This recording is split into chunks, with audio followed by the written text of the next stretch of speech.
The ultimate Indian में आप सभी को अभिषेक सरकार का नमस्कार। तो दोस्तों, आज वेस्ट बंगाल गवर्नमेंट ने अपना बजट पेश कर दिया है। आज यानी 8 फरवरी को श्रीमती चंद्रिमा भट्टाचार्य, जो कि वेस्ट बंगाल की फाइनेंस मिनिस्टर है, उन्होंने अपना बजट टेबल कर दिया है, टेबल पे रख दिया है। अब ये पास होना बाकी है।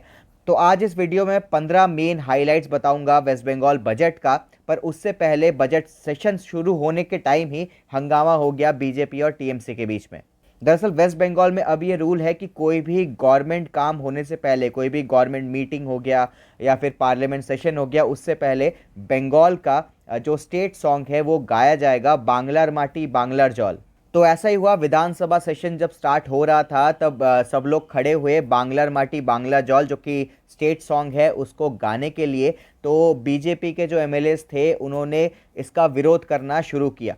उन्होंने बोला कि हम नहीं गाएंगे स्टेट सॉन्ग, हम नेशनल एंथम गाएंगे, वंदे मातरम गाएंगे, जय श्री राम हम लोग बोलेंगे, हम लोग स्टेट सॉन्ग नहीं गाएंगे। तो उन्होंने चिल्ला मिल्ली स्टार्ट कर दी। उनके चिल्ला मिल्ली के बीच स्टेट सॉन्ग हुआ। तो इसके बाद जो बंगाल की चीफ मिनिस्टर ममता बनर्जी ने ये बोला कि ये बंगाली पीपल और रविंद्रनाथ टैगोर की इंसल्ट है जो कि बीजेपी एमएलए ने किया है। किसी ने नेशनल एंथम गाने से मना नहीं किया। नेशनल एंथम हमेशा जो पार्लियामेंट सेशन है और जो कोई भी गवर्नमेंट काम होता है, मीटिंग होती है, उसके एंड में हमेशा गाया जाता है नेशनल एंथम। और मीटिंग के स्टार्ट में, बजट सेशन के स्टार्टिंग में स्टेट सॉन्ग गाया जाएगा।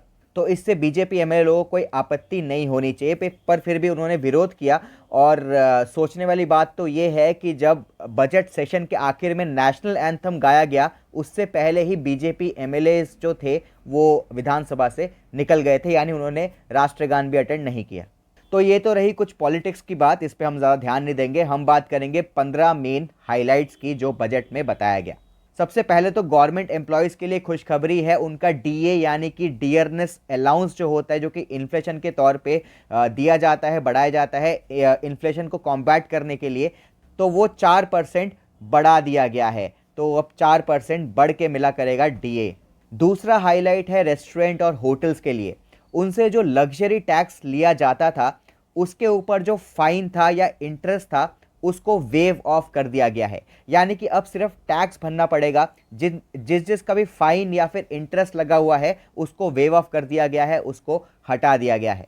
तीसरी अच्छी खबर है, जो वेस्ट बंगाल के सिविक वॉलंटियर्स होते हैं, जो ग्रीन पुलिस है, विलेज पुलिस है, जो वॉलंटियर्स है वेस्ट बंगाल के, उनका जो सैलरी है, उनका जो पे आउट है, उसमें हज़ार रुपए बढ़ा दिया गया है। चौथा हाईलाइट है कि काफ़ी बड़े बड़े ब्रिजेस भी अनाउंस किए गए हैं, जैसे कि गंगा सागर सेतु, शिल्पो सेतु। इसके अलावा और भी कई सारे ब्रिजेस अनाउंस किए गए हैं।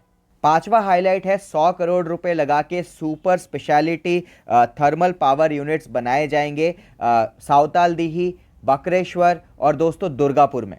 छठा हाईलाइट है महिलाओं के लिए, लोक्खी भंडार जिनको जिनको मिलता है उनके लिए। जो एससी एसटी जो कास्ट से महिलाएं हैं, उनको 1200 रुपये मिला करेगा लोक्खी भंडार से। और जो नॉर्मल कैटेगरी, अदर कैटेगरीज की जो महिलाएं हैं, उनको 1000 रुपये मिला करेगा लोक्खी भंडार से।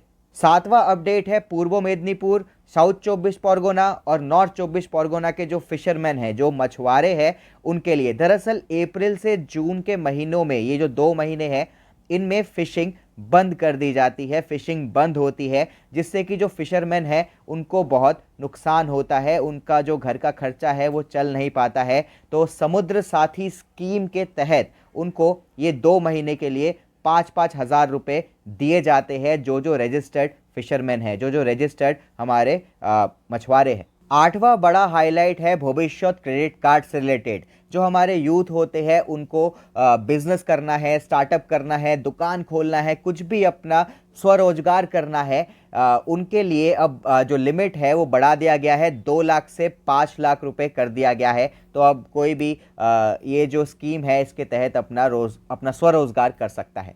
नौवां बड़ा हाईलाइट है अप्रेंटिस स्कीम। जो लोग आईटीआई करके या कोई कोर्स करके इंटर्नशिप करना चाहते हैं, कुछ कहीं पे काम करना चाहते हैं, सीखना चाहते हैं, उनके लिए अप्रेंटिस स्कीम के तहत 2500 रुपये उनका जो स्टाइपेंड है वो फिक्स किया गया है। 2500 रुपये उनको एज अ स्टाइपेंड मिलेगा। 10वां बड़ा हाईलाइट है जो भी हमारे आर्टिसेंट्स और वीवर्स है, जो आर्टिस्ट लोग हैं, जो मूर्ति बनाते हैं, कपड़े सीलते हैं, इन सब जगह पे काम करते हैं, उनके लिए ये माना गया है कि अगर उनकी डेथ हो जाती है तो उसके बाद उनकी फैमिली को 2 लाख रुपए दिए जाएंगे। ये आप मान लीजिए कि लाइफ इंश्योरेंस टाइप का हो गया कि उसके बाद उनको 2 लाख रुपए की हेल्प दी जाएगी उनके परिवार को। 11वां हाईलाइट है जिनके पास मनरेगा कार्ड है, जो मनरेगा कार्ड होल्डर लोग हैं उनको कॉर्मोश्री स्कीम के तहत मिनिमम 50 दिन का काम तो मिलेगा ही मिलेगा। ये जो काम है ये मनरेगा नहीं, ये कॉर्मोश्री के तहत है, उनको 50 दिन का काम कम से कम मिलेगा। 12वां बड़ा हाईलाइट है तोरुनेर स्वप्नो स्कीम। पहले दोस्तों 12th के जो बच्चे होते थे उनको 10,000 रुपये मिलते थे टैबलेट्स और फ़ोन खरीदने के लिए ताकि वो ऑनलाइन पढ़ाई कर पाए। अब ये 10,000 रुपये 11th क्लास के बच्चों को भी मिलेगा तोरुनेर स्वप्नोर योजना के तहत। तो 11th के बच्चे खुश हो जाओ, अब आप टैबलेट और फ़ोन खरीद सकते हो इस 10,000 रुपये से।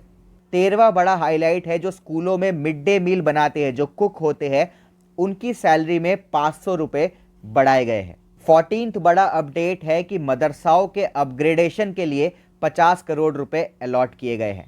15th बड़ा हाईलाइट ये है कि जो व्यक्ति स्वास्थ्य साथी के जो कार्ड होल्डर्स है वो बंगाल से जो बाहर भी चले गए हैं उनको भी फैसिलिटी मिलेगी स्वास्थ्य साथी योजना के तहत। उनको भी जो मेडिकल सुरक्षा है वो उनको भी मिलेगी जो बंगाल से बाहर चले गए हैं, पर वो बंगाल के ही सिटीज़न है, वेस्ट बंगाल के नागरिक है। वो अगर वेस्ट बंगाल से बाहर भी चले गए हैं फिर भी उनको वो फैसिलिटी मिलेगी। अगर दोस्तों आपको बजट का पूरा डॉक्यूमेंट चाहिए, करीब करीब 150 पेजों का डॉक्यूमेंट है, तो मेरे व्हाट्सएप चैनल को फॉलो कर लीजिए। वहाँ पे मैं ये अपलोड कर दूंगा, इंग्लिश में और बंगाली में दोनों में मैं अपलोड कर दूंगा। व्हाट्सएप चैनल का लिंक मैंने डिस्क्रिप्शन में दिया हुआ है, आप उसको ज्वाइन कर सकते हैं। जय हिंद।